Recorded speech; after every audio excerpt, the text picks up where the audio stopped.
Ya, dari pasal 15 apa ya? Jadi bisa dikatakan mujizat gitu ya. Dari hanya melempar kayu kemudian jadi air yang sehat. Gitu. Kalau kata yang dipakai manis gitu. Tapi mungkin itu tidaklah manis seperti kata manis dalam pemahaman kita sekarang karena gula gitu ya. Tapi tidak lagi pahit gitu. Mungkin dari ada banyak tafsir ke situ. Ya intinya satu, Tuhan yang asli itu bisa membuat mujizat air pahit jadi manis gitu ya. Dan ada janji bahwa jika mereka sema mendengarkan maka akan ada berkat, tidak akan kena kutuk atau tulah Misraim gitu ya. Saya rasa itu ya. Jadi kalau Tuhan kita itu asli maka ada mujizat, itu penting. Jadi apakah kita direstui oleh Tuhan yang asli maka ada mujizat. Jika tidak ada ya kayak manusia biasa, tidak ada hal-hal istimewa. Kalau ada Tuhan yang original itu ada banyak hal yang di luar nalar, di luar logika bahkan, yang itu berarti ada kuasa mujizat di luar sains gitu ya. Jadi secara sains misalnya sakit parah gitu, kanker pasti mati sekian bulan gitu, ternyata sembuh total dan hidup lama gitu. Itu contoh. Itu kalau ada Tuhan original begitu. Tapi kalau dia tidak mau intervensi ya sudah mati gitu. Tapi kalau Tuhan yang ini tuh mau, yang asli itu melakukan intervensi, maka tidak ada yang mustahil, tidak ada hal-hal yang di luar apa istilahnya ya, tidak ada hal yang tidak bisa gitu ya, karena namanya intervensi gitu.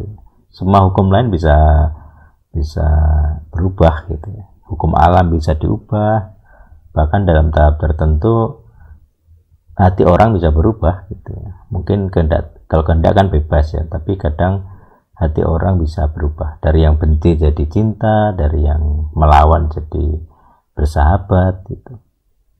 Jadi itu ada kekuasaan Tuhan yang mengubah gitu. Seperti Paroh ini kan sebenarnya sudah nyerah gitu ya, sudah pergi saja gitu. Tapi Tuhan membuat dia keras supaya apa ya? Supaya dia dihukum gitu ya, kena hukuman. Jadi kalau dia tidak mengikuti Israel ya sudah, sebenarnya dia tidak akan mati beserta pasukannya yang di sini dinyanyikan gitu. Tapi kalau dia bersikeras ya sudah, dia melawan. Jadi bersikeras pun sebenarnya karena memang dia bodoh apa ya, sesuai pemikirannya gitu. Dia kehilangan suatu budak yang besar gitu. Secara logika manusia normal gitu ya, tidak mungkin diam, pasti dia melakukan tindakan gitu. Jadi ketika dia mengizinkan Israel pergi beserta bahkan rakyatnya memberi emas, perak dan sebagainya, itu mereka sedang diubah hatinya oleh Tuhan untuk sementara waktu gitu. Tapi begitu mereka sudah keluar, Tuhan tidak lagi intervensi, dia pergi lagi. Nah begitu dia pergi, Paroh dan para tentaranya ini atau para pembantunya gitu ya, kembali lagi kepada sikap mereka yang original, yaitu tidak mau kehilangan bangsa budak gitu. Itu. Jadi Tuhan melakukan intervensi supaya Paroh ini mau mengizinkan tanpa perang gitu ya. Sudah pergi saja gitu. Bahkan memberi harta kepada Bani Israel gitu.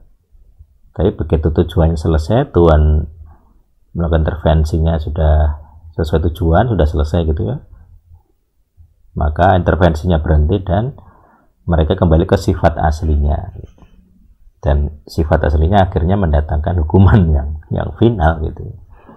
Tentaranya itu habis.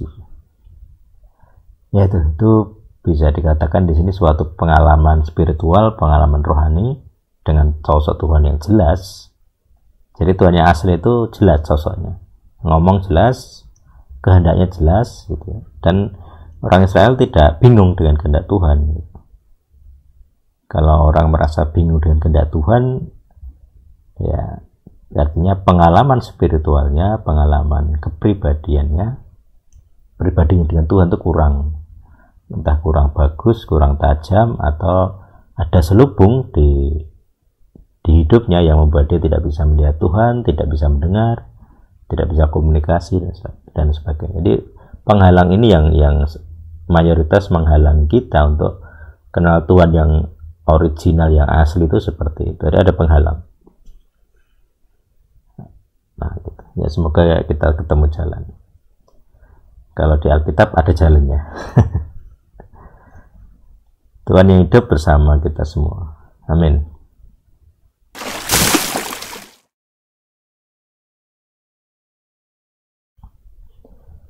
Shalom Alaikum. Kita berjumpa kembali dalam Translation Diary. Kali ini di Keluaran 15.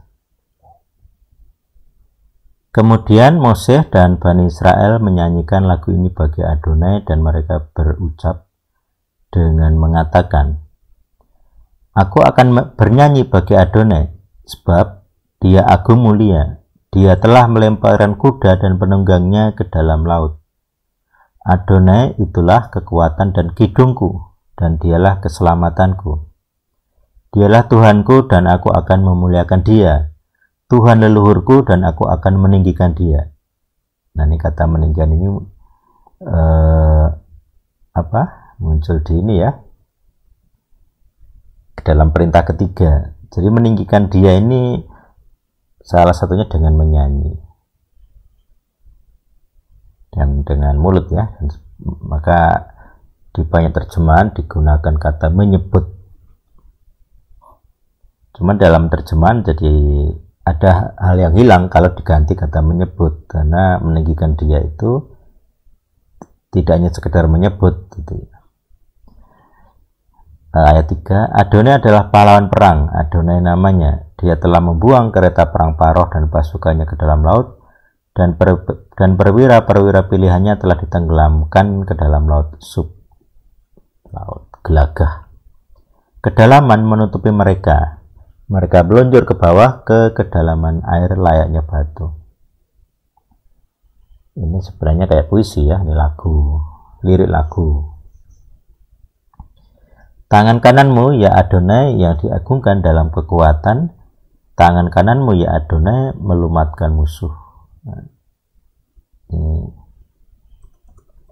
puji-pujiannya banyak. Dalam kebesaran atas keagunganmu, engkau merobohkan siapa saja yang bangkit melawanmu. Engkau mengirimkan api murkamu yang menelan mereka seperti tunggul jerami. Dengan napas murkamu, bertumpuklah air itu ke atas, ditegakkan seperti sebuah tembok bendungan yang mengalir pun memadat di kedalaman jantung laut. Struktur katanya berirama ya, puitis. Musuh pun berkata, aku akan mengejar, aku akan menyusul, aku akan membagi-bagikan barang jarahan. Hasratku akan dipenuhi mereka, aku akan menghunus pedangku, tanganku akan membinasakan mereka. Ya. Jadi musuhnya ini sangat bermegah lah, gitu ya. Engkau meniup dengan angin topanmu, laut pun telah menutupi mereka. Bagaikan timah, mereka tenggelam dalam air yang dahsyat. Siapakah yang seperti engkau di antara para Tuhan, ya Adonai? Siapakah yang seperti engkau yang dimuliakan di dalam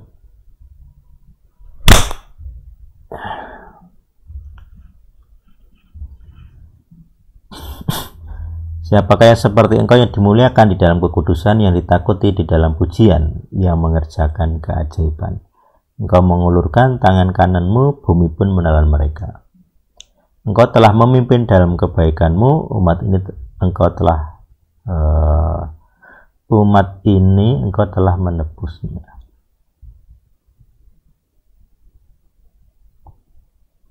Koma aja ya. Umat ini engkau telah menebusnya dengan kekuatanmu. Nah, ini strukturnya memang engkau telah ya gimana ya, memang agak sulit terjemahannya. Engkau menuntun mereka ke kediamanmu yang kudus. Bangsa-bangsa telah mendengarnya, mereka pun gemetaran. Kegentaran mencekam penduduk Palestina.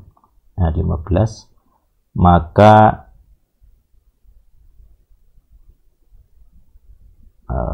ketakutanlah. Maka para pemimpin Edom ketakutan. Pemimpin Moab dicekam kegentaran. Seluruh penduduk Kenaan diluluhkan hatinya. Kengerian dan ketakutan menimpa orang dengan kedahsyatan tanganmu. Mereka diam seperti batu sampai umatmu menyeberang. Ya Adonai, sampai umat yang telah engkau dapatkan ini menyeberang.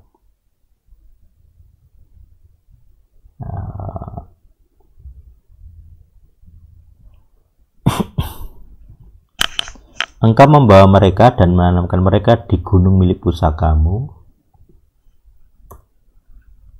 tempat bagi kediamanmu. Engkau telah membuatnya, ya Adonai, tempat kudus. Ya Adonai, tanganmu telah mengukuhkan. Adonai memerintah kekal selama-lamanya. Sebab titik 2 ini dari mana? Titik 2.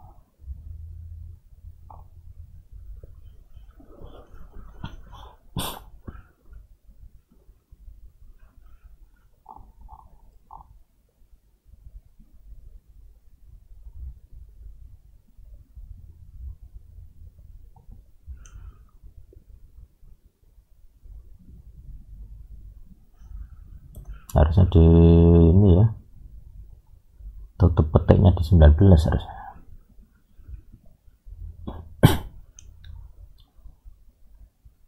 Adonai memerintah kekal selama-lamanya, sebab kuda-kuda Paroh beserta kereta perangnya dan pasukan berkudanya telah masuk ke dalam laut. Lalu Adonai mengembalikan.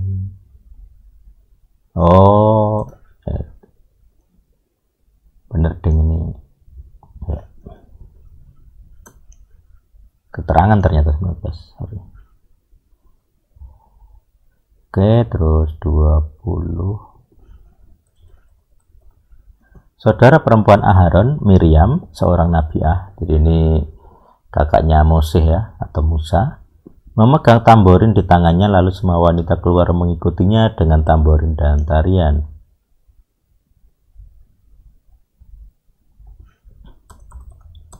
Miriam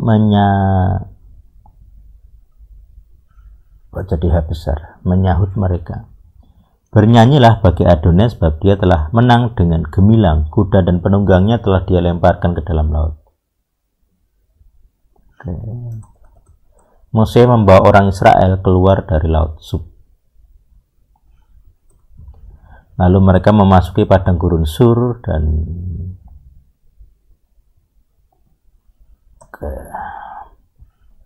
dan mereka berjalan 3 hari lamanya di padang gurun itu. Namun, ini biar lebih jelas ya. Tetapi tidak menemukan air. Oke. Kemudian mereka tiba di Mara. Mereka tidak dapat minum air di Mara itu karena pahit rasanya. Oleh karena itu tempat itu dinamai Mara. Jadi sebelumnya entah apa namanya ya. Di nama Mara itu pemberian Israel. Bangsa itu mulai bersungut-sungut kepada Mose seraya mengatakan, apakah yang akan kami minum?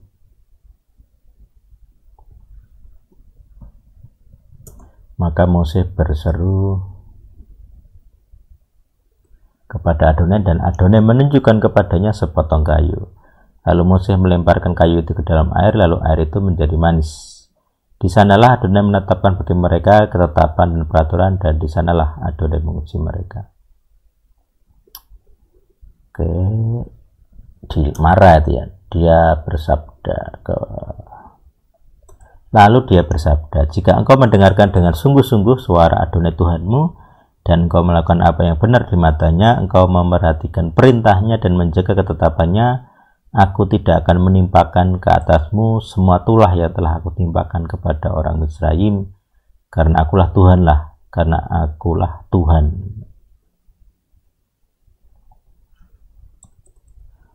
karena akulah Tuhan yang menyembuhkan kamu.